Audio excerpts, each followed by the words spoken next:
So like we said, thank you again for joining us. It's game time. So we are going to talk about effectively engaging student athlete populations in residential programming initiatives. We already introduced ourselves, so we're going to get right into that. Yeah. So, again, we're excited to be with you. I am a big person on engagement, so please feel free to unmute yourself. Let us know how you feel about slides. Let us know like what you're thinking. We can have open dialogue about things. I'm all about it. But to go ahead and get started, we wanted to give you a little brief introduction of our personal interest in this topic, as well as some of our previous experiences and why this is relevant. And so I guess as an overview of just the presentation, we sort of just want to give a general introduction of a programming concept this morning, sort of how you can utilize it in maybe a programmatic curriculum, or whether it's just fostering creative thinking among your RAs or residents, maybe within a living learning community and stuff like that. But to continue to the personal interest piece, I played tennis for 4 years at LaGrange College on the D3 level, but we were really competitive, around top 25 in the nation. So I definitely missed the competition. It was a blast. And I know Bree because we are workout partners and we put in that work at 6:30 in the morning. And for me, I was a D1 college track athlete at Washington State University my freshman year. And then unfortunately, I hyperextended my knee and that ended my career very, very early. But as I matriculated throughout my collegiate experience, I was an RA for all of our sports halls that we have on campus just because I was an ex-athlete. And then in my professional career, I've overseen athletic housing as well. Yep. So we will move on to the sports fan piece. So I grew up in a huge athletics household. My stepdad played football at Clemson. So naturally, I grew up a Tigers fan. I bleed orange and purple. And so if there's any Gamecocks in the room, I'm sorry. I still have so much respect for y'all. But go ahead, Bree. And being from Washington State, I am a Seattle Seahawks fan. I am a very, very big football person. I love sports. I talk about it all the time. That is one way that John Mitchell and I clicked when he first got to UNCG last year. And so I bleed green and blue. As you can see, we are representing the colors very, very well. So just wanted to make sure we put everybody on notice. And I definitely understand I am in the wrong state to be talking about the Seattle Seahawks. And then moving on to the research. So for me, I have a really big passion research area around mental health and student athletes and creating spaces, whether it's in the locker room or whether it's in a team dynamic, to have these open and vulnerable conversations, because I think that it's really important and it can actually help build the chemistry between the teams that you have and the players that you have competing with one another. And so it would not be student affairs if we did not present our learning outcomes. So we are going to hopefully develop, you are hopefully going to develop a better understanding of the dynamics between sports and society, as well as student athlete populations and how they affect each other. Gain a more extensive understanding of targeted programming and how to adapt it to various student subpopulations. So yes, while our presentation is centered around student athletes, we also want you to understand that this template or this model can be taken and applied to any sub-student population, and we'll kind of get into that throughout the presentation. And then lastly, learn key takeaways and examples to utilize on your own campuses. Cool. So before we get started, again, in student affairs fashion, I think that we have to have sort of an activity, and this is one that's active, if you would like it to be. So go, and we're going to stop sharing screen after I go over the topic, but go and find a physical object in your area that sort of describes your understanding of the student athlete experience, what that may mean to you or what that looks like at your institution. This can also be a Google image. You can also make it your background temporarily if you would like. But we're gonna stop sharing the screen, and we just want to have a few people share some items that they have. If you all are comfortable enough doing that. And as you all are looking, John Mitchell and I will go first. So as you can see behind me is the lovely quarterback, Russell Wilson. Unfortunately, I had dreams that we would, grow old together and become a family, but He opted for Sierra, and I'm okay with that because I love her too. So, you know, it's all good.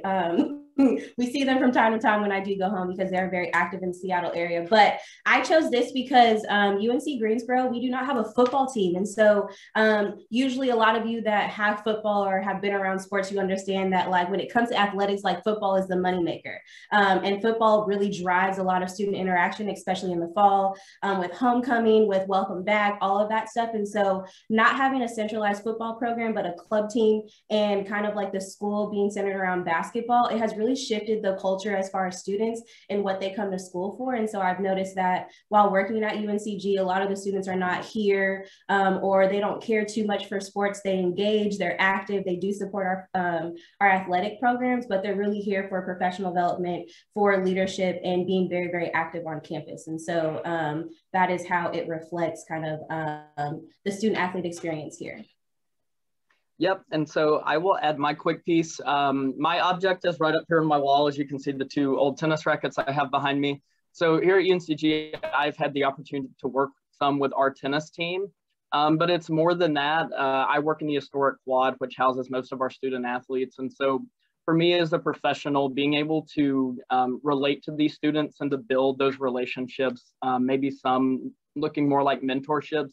Again, it's one of my passion areas, and so it's something that I really, really enjoy, being able to help them along their journey. And, you know, things that I've experienced as a student athlete, maybe I can give them some advice or things that they can think about that better enhances their experience here on our campuses. And so we're going to open it up to you all. Feel free to share if you want. You can also drop it in the chat, but go ahead, whoever would like to start us off.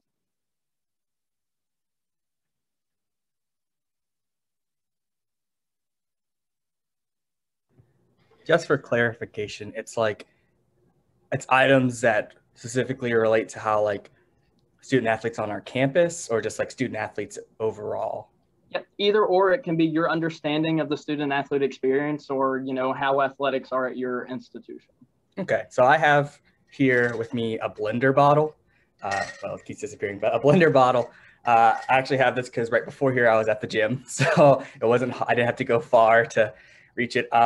For me, obviously, the one that symbolizes like student athletes in general, just because most people have this for like their workouts, things like that. For me, it represents like how I can connect with my student athletes. So like I actually have a few, actually a former tennis player is on my RA staff, and like I'll go to the gym with them in the mornings to help like build those bonds, those connections. And like I always bring my blender bottle with me so I can stay hydrated. So that's how I kind of view student athletes, and as well as like making those connections with student athletes at my university, which is Mercer University, if you can't tell by my lovely background. So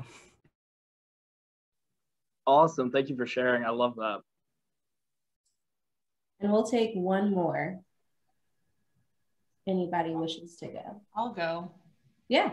So I actually used to work in sports before my graduate assistantship here at UNF. I loved it so much. I'm actually going back into sports to hopefully work for college athletics. But anyways, I guess this is like a little bobblehead that I ended up receiving back at like one of my previous stops in minor league baseball. But it is a little Chipper Jones bobblehead.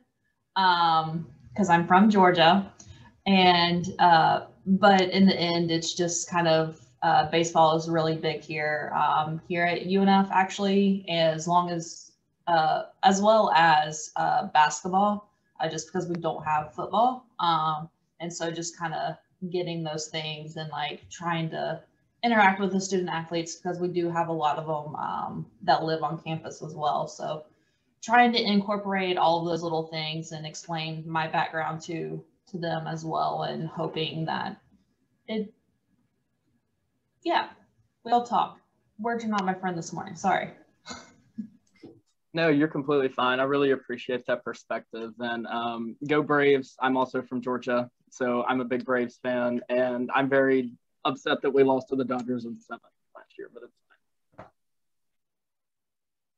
Well, thank you all so much for indulging us in our lovely activity. And so we are going to move forward with our presentation. And so sports and society. So when you think about that and you're trying to think about, you know, how does society and kind of our students, when they go into their collegiate sport, whatever that might be, how the societal pressures are affecting them, but also the academic workload and other external factors that play a role into how they show up as a student athlete. So greatest form of entertainment across the world. We understand that money is the ruler of everything, and sports is a very big indicator of that. We noticed that when there was the Colin Kaepernick stance with Black Lives Matter movement, when there were the protests, and a lot of people were just very, very upset. And that was a national movement because Colin Kaepernick chose to use that platform that he had. And a lot of people were just very upset with that because they felt like, you know, the NFL, this is not the place for that.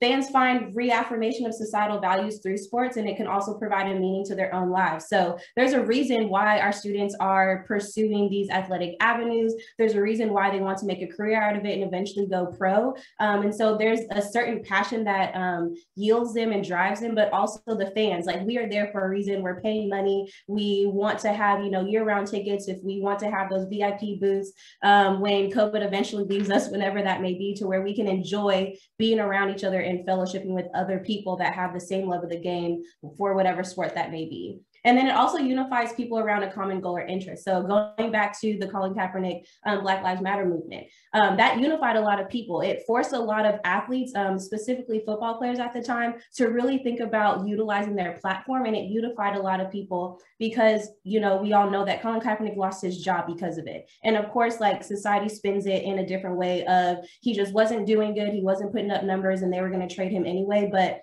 other people saw that in a different light, and it happened across all sport avenues to where people wanted to take a stance. And so that is just a little take on sports and society and how they correlate with each other, but also kind of gives you a glimpse on how it could also affect our student athletes on our campuses. Yeah, so now we will move into sort of creating an idea of what the life of a student athlete looks like. And so I think it's important to recognize that every experience is different, but these are some of the common things that we find when talking about student athletes. And so the first is considering motivations for student athletes and why they really come to college. So for many, it can be the love of the game. For me, it was, you know, I grew up playing basketball, stopped playing in my sophomore year to focus on tennis, and I wanted to play tennis throughout. But that's not the luxury that a lot of other individuals have. So many other motivations are, you know, it may be the only option that they have to pay for their collegiate degree, and depending on their circumstances. So when you're working with students, understanding those external circumstances and what their motivations are for coming to college and participating in collegiate sports, I think is crucial to how we can best support them and how we can best provide resources for their success. And so the next is a lack of free time.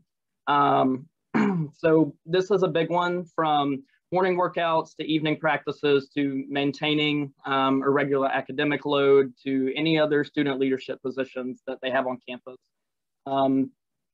Student athletes usually experience a severe lack of time to take care of themselves and to really engage with things that are going on outside of those four major aspects. So there are differences between D1, D2, and D3 athletics. I think that's something to recognize and to be cognizant of. So I talked a little bit about the workload for sports and academic, but again, those things can be very difficult to balance depending on major and depending on, you know, what sport. If you're a D1 football player, your practice regimen and eating habits and stuff may look very different from someone who, I guess, like me, played tennis on a D3 level. And then again, the extracurricular activities, when they do have the time, we have to try to be cognizant of what activities will they actually want to come to engage with, to develop relationships with other individuals that are outside of that athletic realm. And then you also have predisposed pressures. So you have external pressures from coaches to perform at a certain level, regardless of what's going on in their life, because when you step on that court, there's usually, you know, myths that it doesn't matter what's going on. You step on it, we expect you to perform at your peak. And then you also have pressure from parents, from sponsors, you know, from different things like that. So there's a lot of pressure that athletes have to deal with. So you also lack of self-care practices. I think that this is definitely something that is not talked about a lot in athletic spaces. And I think that, and we'll get to it a little later, but sort of creating those spaces for mental health conversations as well. And then you also have advanced burnout rates. So we see really on a national level, not really dependent upon what division it is. We have a lot of student athletes that come into college on scholarship or are actively playing whatever sport they're involved in. But after the first year, they either become burnout because they don't have adequate support and they don't know how to balance.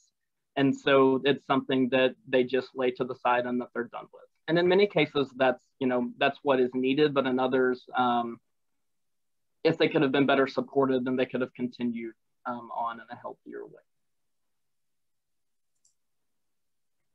And so going off of that, we recognize, you know, as housing professionals that we are always focused on, you know, data and numbers, and, you know, data makes decisions for us, and they can ultimately affect our budgets, right? So statistically speaking, our student athletes are less engaged if they choose to live on campus. And so what we mean by that is coming from a couple of resources, overburdened schedules and lack of free time, student athlete populations are statistically less engaged. And so kind of going off of some of the factors that John Mitchell just talked about previously, the reason for this is because their athletic career is taking up their entire life. So if, depending on your sport, you might have two-a-days, you have early morning workouts, then you have certain classes that you have to take, and all of your classes have to be done at a certain time. At least that's how it was for me as a track athlete, that all of us had to be done by 12 or 1 the latest. And then even if you had that morning workout, you have the afternoon workout. And then kind of like those pressures to always perform at your highest level, whether you're on the field, you're on the track, you're on the court, whatever that might look like.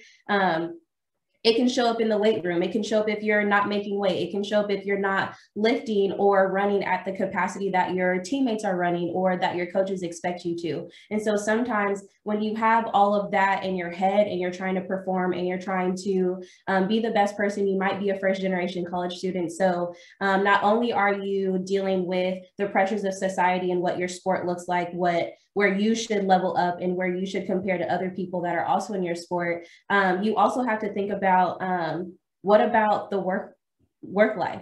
What does study hall look like? What does tutoring look like? Are they actually learning? And one thing that I learned while working with our football players, specifically when I was working in our compliance office in undergrad, is a lot of them were taking the easy way out, that we called it, and getting a general education degree because they didn't have time to pursue their passions. They couldn't pursue architecture. They couldn't pursue engineering because a lot of those classes took up too much time, and they were there for sports. They were there because the school was paying them to do one thing. And sometimes our students are not looked at as a student. They're not looked at as a human. Sometimes they might just be looked at as a machine. And so when you're going through all of that, and that's your day-to-day, that's your life, that's all you know for 4+ years, sometimes when they come back to the residence halls, when they do live on campus, they're not engaged. They're burnt out. They don't have any other energy left. And sometimes they just kind of want to be, so then they can kind of recollect themselves, because all they're thinking about is, what do I have to do tomorrow? What workout do I need to do? Can I go to the gym right now to continue working on whatever my coach told me? And so one thing that we've noticed, John Mitchell and I, is creating spaces that allow for relaxation from their daily routines can definitely make a difference. So we talk about self-care, and we all say, you know, self-care is not selfish, especially right now with a lot of mental pressures affecting our society with COVID-19.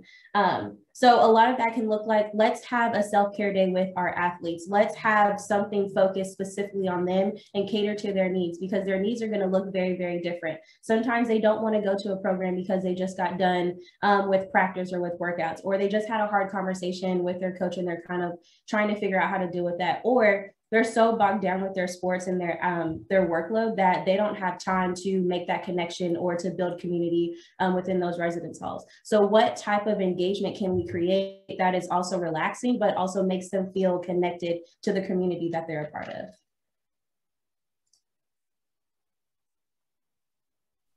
Awesome. So now we're going to move into sort of the targeted programming. And again, this is very general, but this is just to try to start to have some of that thinking around whatever student population you work with. So the first prong for us talking about student athletes is competition. So in terms of programming, how are we presenting student athletes with an opportunity to exercise their competitive spirit in a relaxing way, in a way that, you know, they can chill, that's not tied to their specific practice or anything like that. And along with this competition, you usually want to have a winner or a prize that is at stake. Because that's something that we found in our experience and statistically that helps to engage more students here at your program. And so I think that this competition for us is the concept. And so the concept is something that is tied to the student population identity. And so for student athletes, a very common concept is competition, but dependent upon the student subpopulation, it could be a variety of different things. And then the second prong that we'll dive deeper into is the educational components. And so these components sort of develop a curricular structure that outlines specific learning outcomes, and it can be identified for the specific population. So we'll talk about it a little later, but for example, one of these for student athletes is mental health, and another could be time management. And so this is traditionally something that the student subpopulation struggles with statistically. So awesome.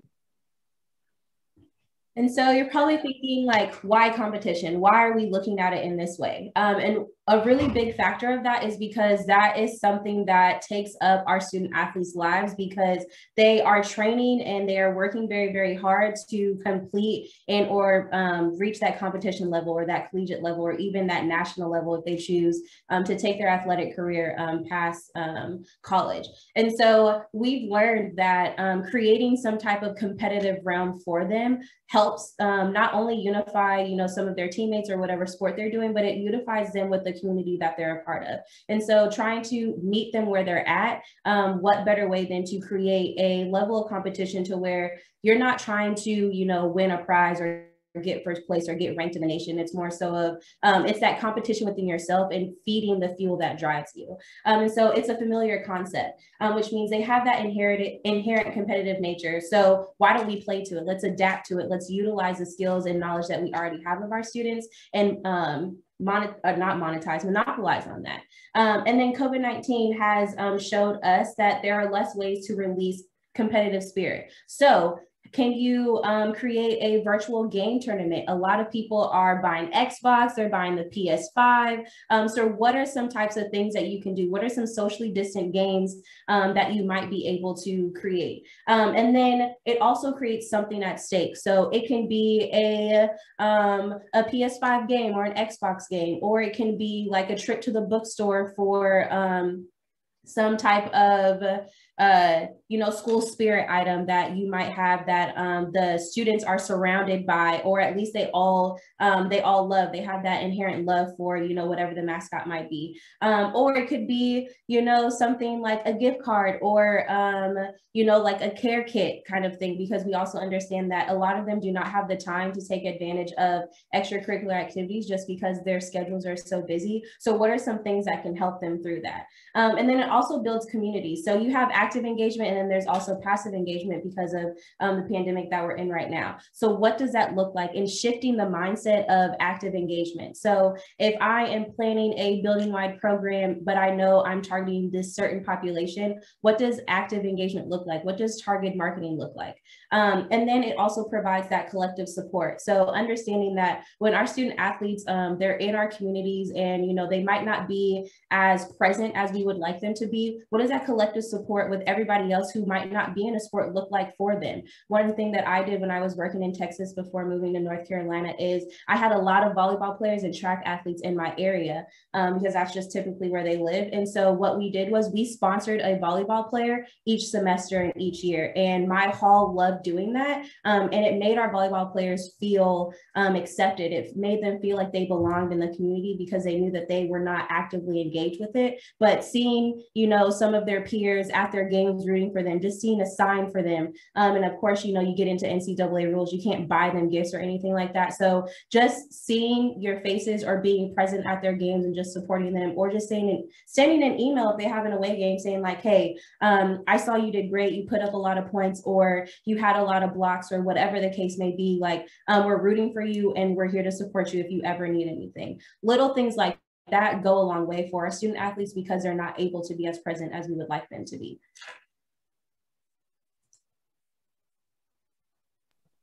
Awesome. So being cognizant of time, I know that we only have 15 minutes, so we're going to move quicker through these next few slides because we want to leave time for discussion and questions at the end.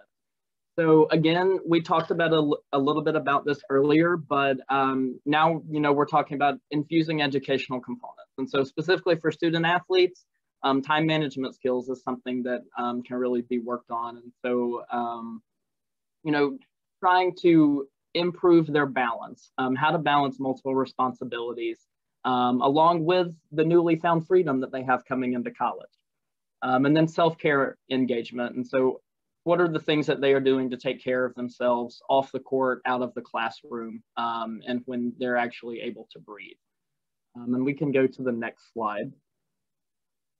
And so the third is mental health awareness. I know I've talked about it a few times, but student athletes don't always have safe and brave spaces to discuss taboo topics about mental health, because, you know, when you're in the locker room or you're on the court, it's about what's going on right now. And, you know, nothing else can, you know, bother that, or that doesn't really matter. And we all know that that's not the case. And so I think that trying to create more of these spaces to where those conversations are more comfortable, and having trainings for coaches and, you know, individuals in the athletic departments, I think could really go a long way. And then types of wellness. And so student athletes often see physical health as one of the main objects of wellness, but there's all other types of wellness, including obviously emotional, spiritual, sexual, environmental health. So I think that these are also important to bring to light for student athletes. And so kind of going off of some of the examples that we gave earlier, we're going to talk to you all about some examples that you all could do if you haven't thought about them. And so a program example is a 2K tournament. While I am very, very bad at video games, 2K is one of the only video games that I can grasp the concept and understand enough about the controls to make it work. And so video games has become a constant mode of self-care in the 21st century. So obviously with COVID happening, we had to rethink, you know, how do we engage? What does programming actually look like? And get away from like, I just need at least 50 people to this building-wide program. But if I have 50 people at this building-wide program and only 10 people or 5 people took something away or took whatever learning outcomes or objective that I was trying to reach, did I really actively engage all of the people? And did I maximize the space, the time, and the presence of everybody that was there? So in person, you know, it could look like a weekend bracketed tournament, host in common area spaces with TVs if you have them, provide pizza as an incentivization. And so we've also learned that food drives everyone to programs. So if you are able to, you know, we understand like budget cuts have happened and they're a very real thing. And a lot of people do not like to talk about it, but we have to. So we have to think about how else do we engage if we can't provide food. That was a conversation that we had to have with RRA staff here at UNCG because we did not get a budget until almost the end of the fall semester. So we really had to force them to think outside of the box. And it really showed our student staff that like our students want to engage with you, our athletes want to engage with you. You don't always have to provide food. You don't always have to provide a game. You have to just meet them where they are and figure out what are they actually interested in and what can we create a common bond around. And then also, you know, prizes. So virtual, what does that look like without taking away the active part or the in-person and kind of like what you would get from those in-person engagements? So a week bracketed tournament. So instead of just a weekend, you can make it last all week. You can have first round, second round, third round, whatever the case may be. And video games are socially distant. You don't have to be in the same room. As long as everybody has the same login or the same game and your systems are up to date, you can make it happen and just create a bracket that everybody has access to. And so you can host a multiplayer 2K platform. So they have a lot of different options that these video games are coming out with, because they see that people are buying them and they're using them a lot more than they have in the past. And you can have the potential to make it a department-wide initiative. So do you want a department-wide tournament? What does that look like? Esports is coming to a lot of campuses. So if that is an option, use that to your advantage. And then also you can have like, the prize can be assigned team ball or, you know, bragging rights. John Mitchell and I are very, very competitive. We actually just got done playing intramural volleyball, and we are on a league for the city of Greensboro, and that starts up in a couple of weeks. And we are the reigning champs 3 seasons in a row. So like, we are very competitive. And so like, we loved playing with the students last night, and they didn't know that we were staff. We were like, hey, we cannot bounce back like we used to. We are old, like, give us some time. But just being able to meet them where they are, we were able to engage and have conversations, and none of them live in our area. But we were still able to come together and just have conversations and figure out like what interests you versus what interests me. And then it led into like other conversations about, you know, what brought them to UNCG, but also like what keeps them going throughout their collegiate experience while at the university.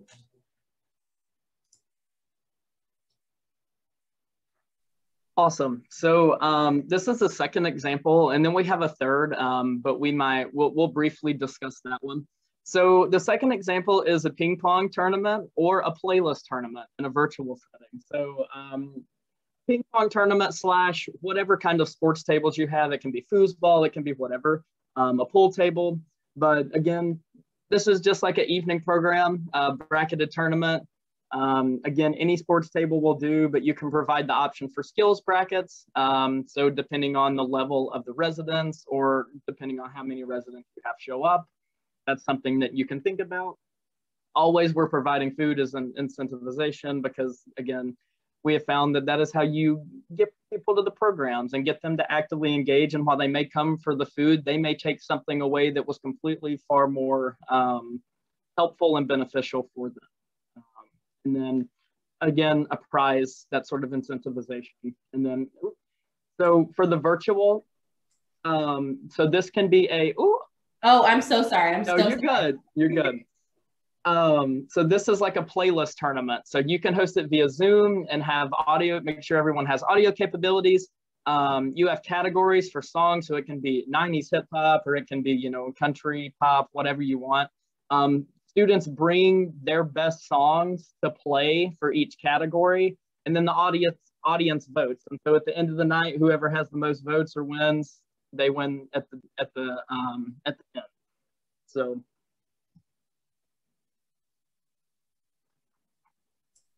now we're ready.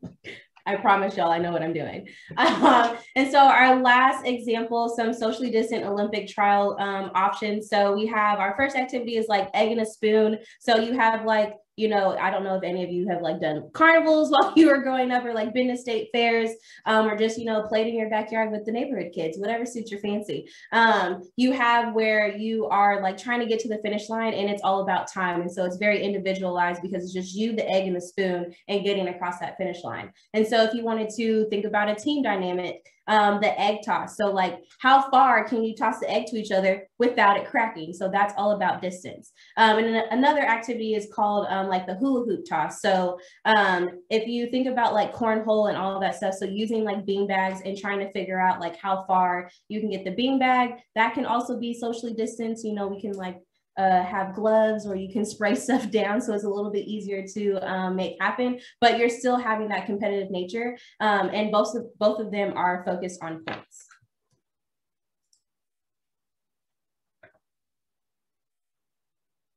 awesome. So just a few key takeaways. Creativity is key. So whatever student population you're working with, try to be innovative with programming, and try to be really intentional on who you're programming for, because it can really make the difference in the student's experience on your campus. Understanding your students' needs, again, just making sure that you're connecting the educational components that are most beneficial for their learning into the programs that you're doing. and then adapt and create. And so this is, again, a very general structure, but it can be used for any type of subpopulation. So whether it's STEM students or, musical arts, nursing, transfer students, just try to think outside the box about the ways that you can best support them. And then this is a really big thing for me because it's also a passion area. Rely on your assessment practices. So whether it's sending out building-wide emails of a short Google form saying, what do you want in a program, or how can we best support you? Taking that information and actively infusing it into what you're doing is how we continue to move forward as a department, as a building, but also as a student affairs whole. And so just rely on your assessment practices and be informed in how you're moving forward to best.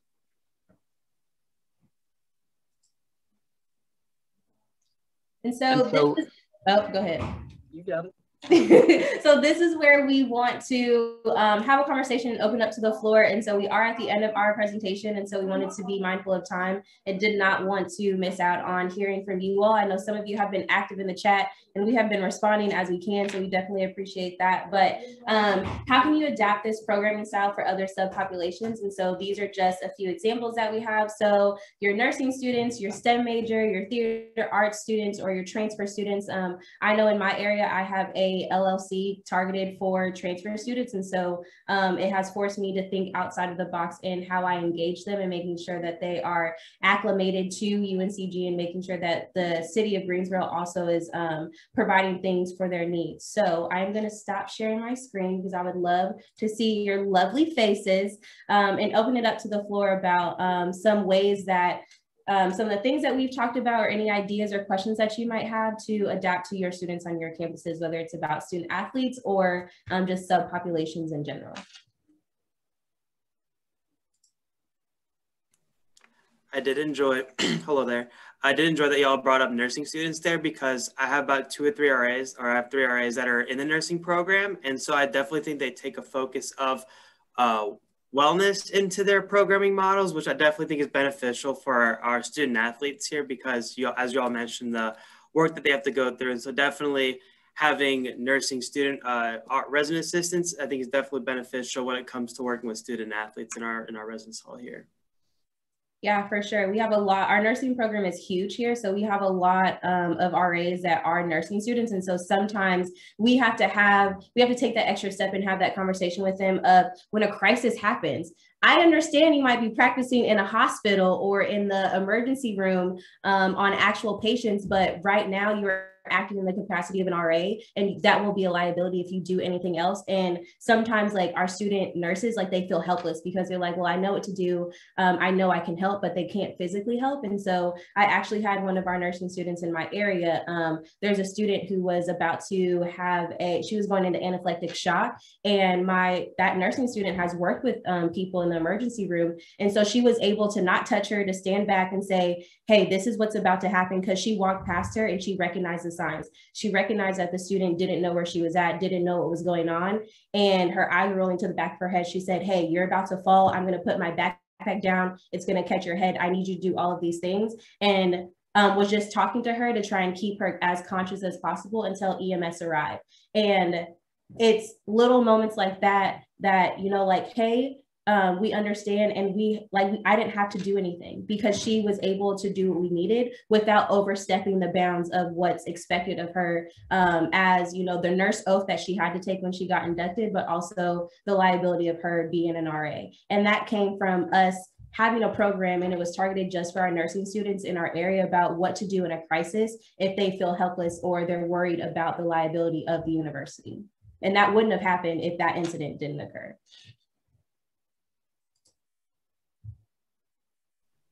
And also, with the few minutes that we have, feel free to ask any questions that you may have too.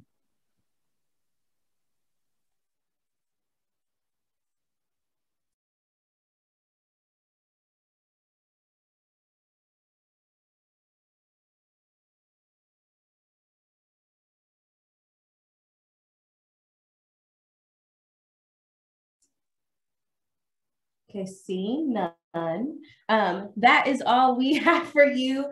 We definitely appreciate you all joining us on this lovely Wednesday morning. The weather has decided to act right here in North Carolina, and so it is actually going to be 70 degrees today. So I hope you all are staying warm, or staying safe in your respective areas. And again, John Mitchell and I definitely appreciate you joining us. Now we'll turn it over to Tina.